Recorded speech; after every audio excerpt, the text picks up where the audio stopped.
A partir de agora vamos trazer informações do Atlético e também do Botafogo, aqui na turma do Bate-Bola, começando com o Galão da Massa. Cláudio Rezende, detalhes, um abraço, boa noite. Um abraço, Cirilo, boa noite a você, boa noite a todos da turma do Bate-Bola, com boas notícias para a massa atleticana. Foram liberados 2 jogadores importantes do elenco do Galo. Agora há pouco o Atlético publicou nas suas redes sociais, e a Itatiaia já tem todos os detalhes no itatiaesporte.com.br. O atacante Coelho e o meio-campista Cissé estão liberados pelo departamento médico e ficam à disposição do técnico Eduardo Domingues para a sequência da temporada. Coelho, um jogador que é titular dessa equipe, e o Cissé.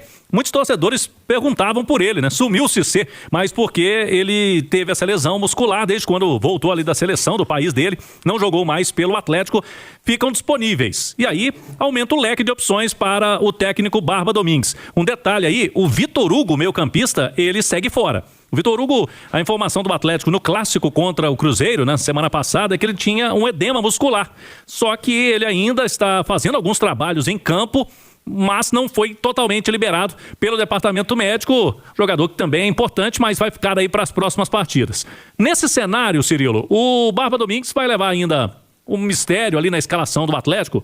Mas, se ele quiser utilizar o Coelho, muito possivelmente ele abandonaria o esquema com 3 zagueiros. Nos 2 últimos jogos ele foi com 3 zagueiros, né? Pode ser uma tendência, pelo menos para começar o jogo. O Barba Domingues, quando fez esse esquema contra o Cruzeiro, o time foi muito bem, né? Conseguiu a vitória. Teve postura interessante também no Mineirão. É verdade que era um jogo diferente, né? O Atlético como visitante, deixando mais a bola com o adversário, foi mais reativo. Mas o Barba Domingues não achou o Atlético mal, né, em campo no primeiro tempo, principalmente lá com os mesmos 3 zagueiros, esquema com 3 zagueiros contra o Juventude, quando naquele segundo tempo, no finalzinho, cedeu o empate. Então pode ser que ele mantenha o esquema. Ele não tem o Lianco, né? O Lianco foi expulso contra o Cruzeiro, tá fora. O outro que tá fora é o Alan Franco. E aí, Cirilo, o que a gente pode projetar de time? Até para vocês comentarem aí. Everson no gol, Natanael na direita e o Renan Lodge na esquerda, eles deverão ser mantidos. Aí vai com 3 zagueiros, se for, a tendência é Juan, Vitor Hugo e o Alonso. Se for com 2 zagueiros, ele pode tirar um deles para colocar mais o atacante lá na frente. Aí no meio campo, o Maicon, o Tomás Pérez, né, deve ser o escolhido ali para formar a dupla com o Maicon, sem o Alan Franco. Aí o Bernard com o Minda e Cassierra. Se ele quiser colocar o Coelho para começar o jogo, pode abrir o Minda de um lado, pode colocar o Coelho de outro, e aí não precisaria de 3 zagueiros. Eu acho que fica aí a interrogação para amanhã, Cirilo.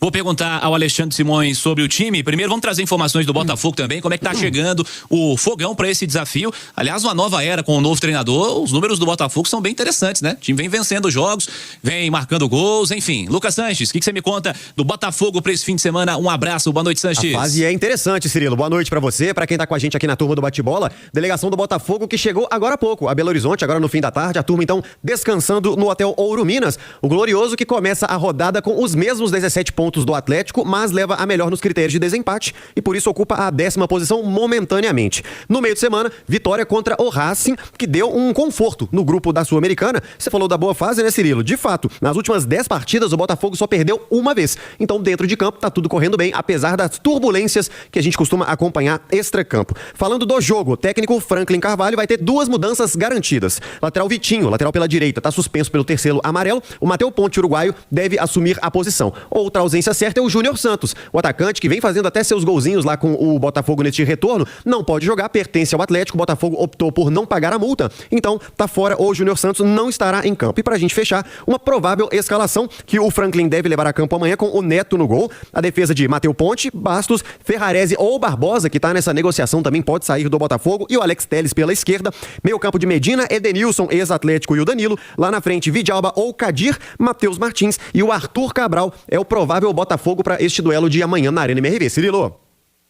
Alexandre Simões, o que você espera do jogo? O que você espera do Atlético? Com as informações trazidas pelo Sanches e pelo Rezende e as dúvidas em especial táticas no Atlético, né? O que você está aguardando do jogo e do Galo, Simões? Ô Cirilo, com essa ausência do Vitinho, né? E a gente não sabe como está fisicamente o Coelho. Eu acho que não é nem fisicamente, é clinicamente, porque fisicamente o Coelho sempre está bem, né? O Coelho não é um jogador que tem muito problema físico, né? É um cara que, inclusive, entrega muito nos jogos, né? E poderia ser interessante, né? Você ter o Minda aberto de um lado e o Coelho do outro, até para aproveitar esse fato de o Vitinho joga o Matheus Ponte, que não é um jogador do mesmo nível do Vitinho em hipótese alguma, né? Então, eu acho que poderia ser interessante. E aí, nesse caso, eu acho que abriria a mão dos 3 zagueiros, né, Cláudio? Porque não faz sentido você ter 3 zagueiros, 3 atacantes, o time fica meio desequilibrado.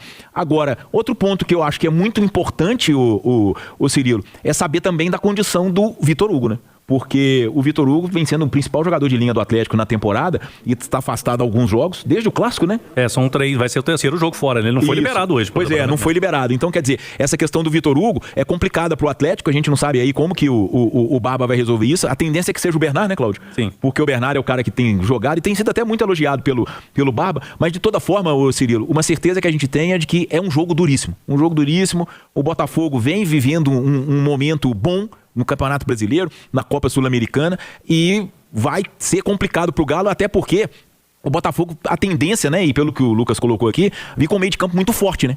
Um meio de campo que, se a gente for levar o pé da letra, com 3 volantes, né? Então, uma marcação bem forte em cima do Atlético e velocidade na frente. A gente não sabe se é o Vidalba, mas o Matheus Martins é um jogador de velocidade, de habilidade.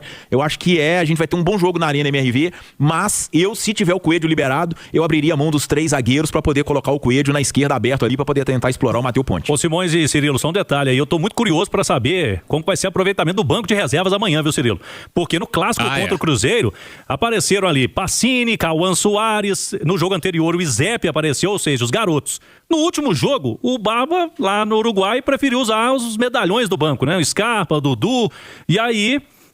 o Atlético, a gente sabe que tem alguns atletas que estão quase para estourar o limite de 13 jogos e tem aí esse limite que não pode, né? Para o outro jogador jogar em outro clube, como aconteceu com o Hulk, por exemplo. Então vamos ver, eu acho que a tendência, Cirilo, é a utilização mais dos garotos, como foi no Clássico e não como aconteceu lá diante do Juventude no Uruguai.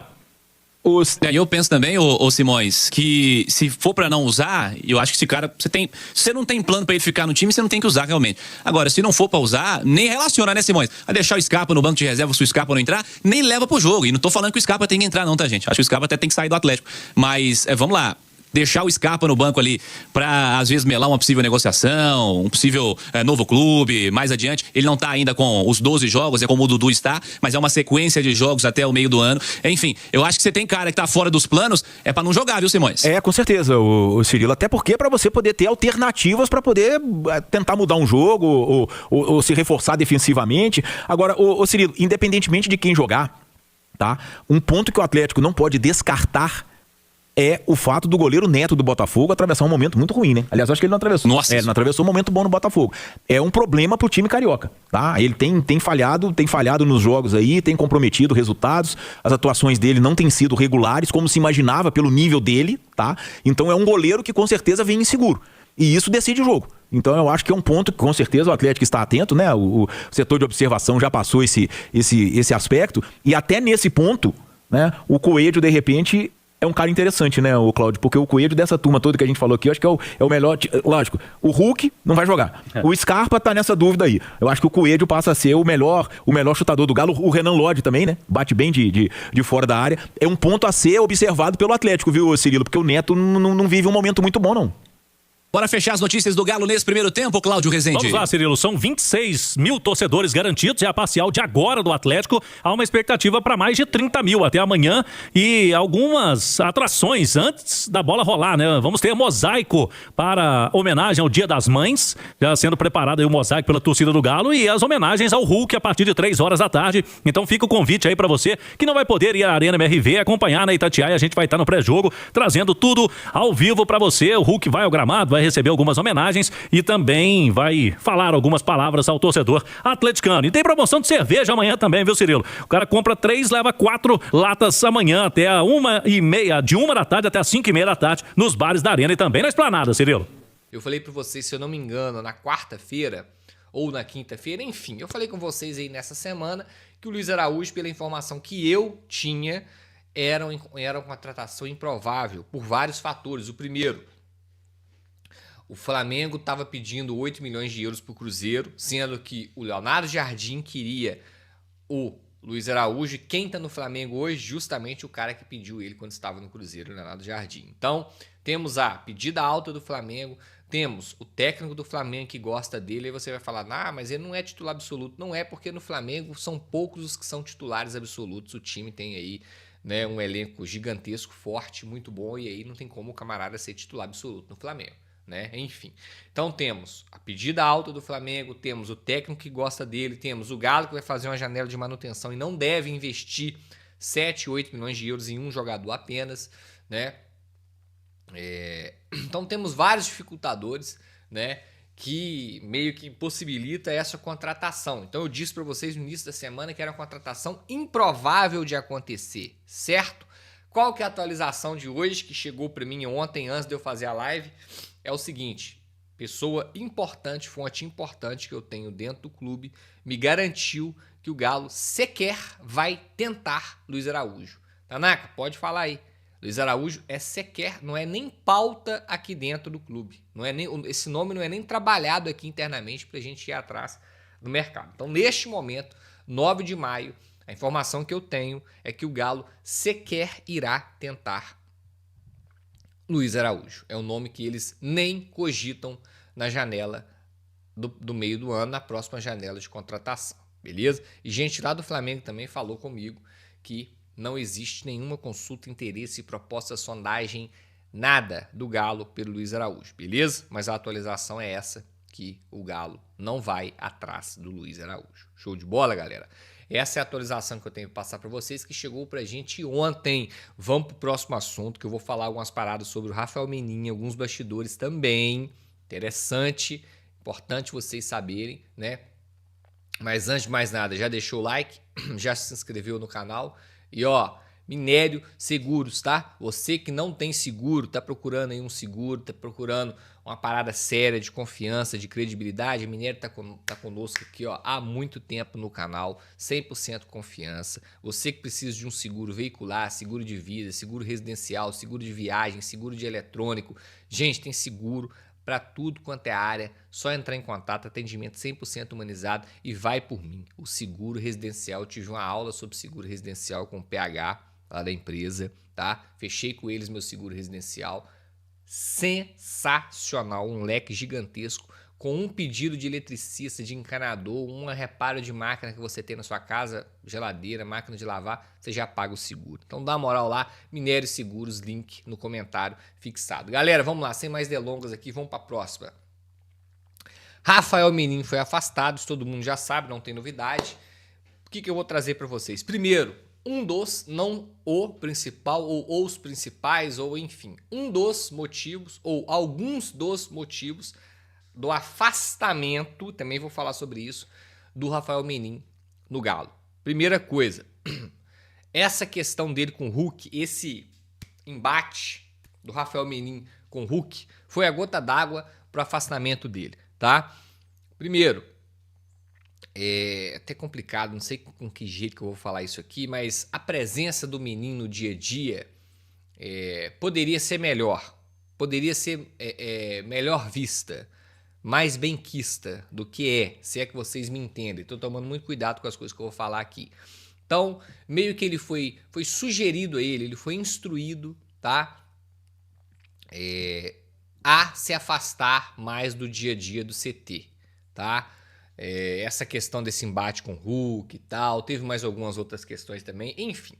Por todo o contexto, ele foi sugerido, tá? Foi sugerido a ele foi instruído por pessoas do clube, dá uma segurada, dá uma afastada, fica um pouquinho off, vai ser melhor para você, melhor para o clube, né? Acompanha mais de longe e tal. Isso aí foi um dos motivos, tá? E o estopim foi essa confusão com o Hulk aí, entre ele e o Hulk, né? Vocês podem ver que nem na despedida do Hulk no CT ele estava presente, né? Isso já diz muita coisa. Mas beleza. Outra coisa. Então o Rafael Menin está mesmo afastado. Quem manda no clube hoje é o Pedro Daniel. Não caia nesse papo, tá? Não caiam nesse papo. O Rafael Menin tá ali por trás, lá ele, mas ele ainda toma conta, ele ainda delega, ele ainda toma todas as decisões, tudo passa nas mãos do Rafael Menin. Não ache você que o Pedro Daniel tá com a carta branca, com o cheque em branco, a caneta na mão e ele que manda. Não tem nada disso, tá, gente? O Pedro Daniel tá lá no dia a dia. Ele está representando, ele é a pessoa que personifica, que representa o dono ou os donos, né? Os dois R's do clube. Mas tudo que o Pedro Daniel faz ou deixa de fazer, o Rafael Menin é consultado, tá? Então o Rafael Menin sai de cena dos holofotes, mas trabalha nos bastidores, tá? Não se enganem com isso. E outra coisa, teremos mudanças, já estamos tendo mudanças no clube, né? E essa informação a gente sempre acredita aqui, tá, gente? Veio primeiramente pelo Everton Guimarães, tá? Que o Galo vai ter mudanças aí em todo o seu corpo de futebol, de todas as áreas do clube, base, enfim.